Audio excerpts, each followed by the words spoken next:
کہانی شہر دل، ماخوذ ضرورت رشتہ، قسط نمبر 3۔ چند روز گھر میں خاموشی رہی، پھر زندگی معمول پر آ گئی، مگر میں نے احتیاط کو خود پر لازم کر لیا۔ جہاں شایان کی موجودگی پاتی وہاں سے ہٹ جاتی۔ وہ بھی چپ چپ سا رہنے لگا تھا۔ اس خاموشی کے پیچھے کس طوفان کی آمد تھی یہ جلد آشکار ہو گیا، بلکہ طوفان کی آمد کے اسباب بھی میں نے خود ہی پیدا کر لیے تھے۔ ہر سال چھٹیوں میں ٹیچنگ ٹریننگ کے لیے مجھے اسلام آباد جانا ہوتا تھا۔ یہ 2 ماہ پر مشتمل کورس تھا۔ جب سے شایان آیا تھا، میرے اور فرحان کی ڈرائیونگ کی خدمات وہی انجام دے رہا تھا۔ مجھے اسلام آباد چھوڑنے کے لیے شایان تیار کھڑا رہا تھا۔ میں دل میں کسی قسم کا وسوسہ لائے بنا اس کے ہمراہ ہو لی۔ وہ پورا راستہ پہلے کی طرح بے تکلفی سے مجھ سے باتیں کرتا رہا۔ اچانک اس نے مجھ سے میرا سیل فون مانگا۔ میں نے بلا جھجک دے دیا۔ شاید اس کے پاس کریڈٹ نہیں تھا، وہ میرے فون سے کسی کو کال کرنا چاہتا ہے۔ اس نے سیل فون الٹ پلٹ کر دیکھا۔ کیا پھٹیچر سیل فون یوز کرتی ہو؟ میرا گفٹ کیا ہوا سیل فون کہاں ہے؟ حالانکہ یہ قیمتی موبائل تھا جو میں نے چند دن قبل ہی خریدا تھا، بالکل نیا دکھتا تھا۔ رکھا ہے، ابھی اس کی ضرورت نہیں پڑی، میں قطعیت سے بولی۔ اچانک اسے کیا سوجھی، میرا سیل فون کھول کر سم نکالی اور موبائل کھڑکی سے باہر پھینک دیا۔ یہ کیا آپ نے؟ اس کی اس حرکت پر میں یکدم بوکھلا گئی۔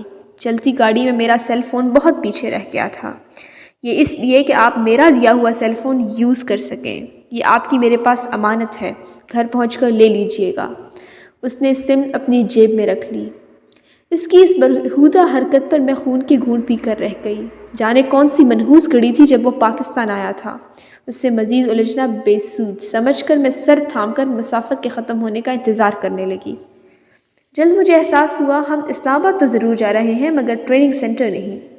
گاڑی ایک شاندار بنگلے کے سامنے آ کر رک گئی۔ ہارن پر گیٹ کھلا، گاڑی گیراج میں آ کر کھڑی ہو گئی۔ میں نے شاکی نظروں سے اسے دیکھا۔ یہ آپ مجھے کہاں لے آئے ہیں؟ میں پہلے ہی اذیت میں تھی، اس پر برہم ہو کر بولی۔ آئیے تو صحیح بتاتا ہوں۔ وہ گاڑی سے نیچے اترا اور میری جانب کا دروازہ کھولا۔ مجھے اترنے کا کہا۔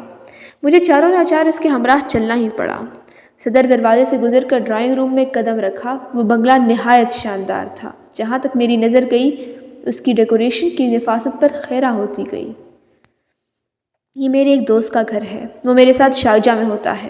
کچھ دیر یہاں آرام کر لیں گے اور لنچ، پھر آپ کو ٹریننگ سینٹر ڈراپ کر دوں گا، وہ سادگی سے بولا۔ لمبی مسافت نے مجھے تھکا دیا تھا۔ ڈرائنگ روم کے صوفے پر ڈھے گئی۔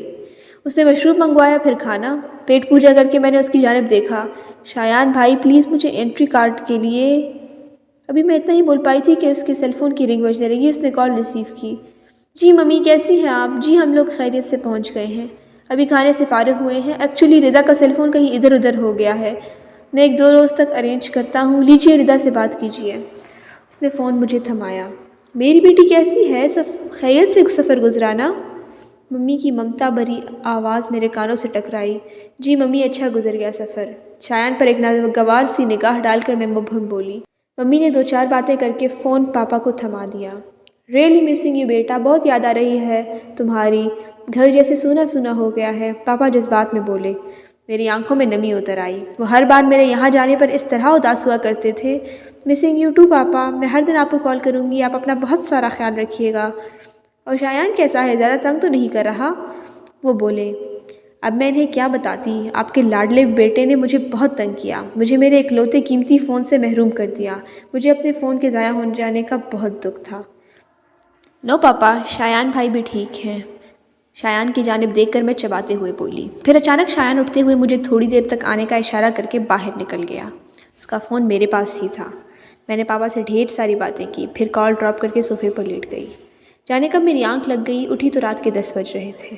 پریشانی والی بات یہ تھی کہ شایان ابھی تک واپس نہیں لوٹا تھا، کہیں وہ راستہ تو نہیں بھٹک گیا۔ وہ پہلی بار پاکستان آیا تھا، مجھے اس کی فکر ہونے لگی تھی۔ اس کا فون بھی میرے پاس تھا، رابطہ بھی نہیں کر سکتی تھی،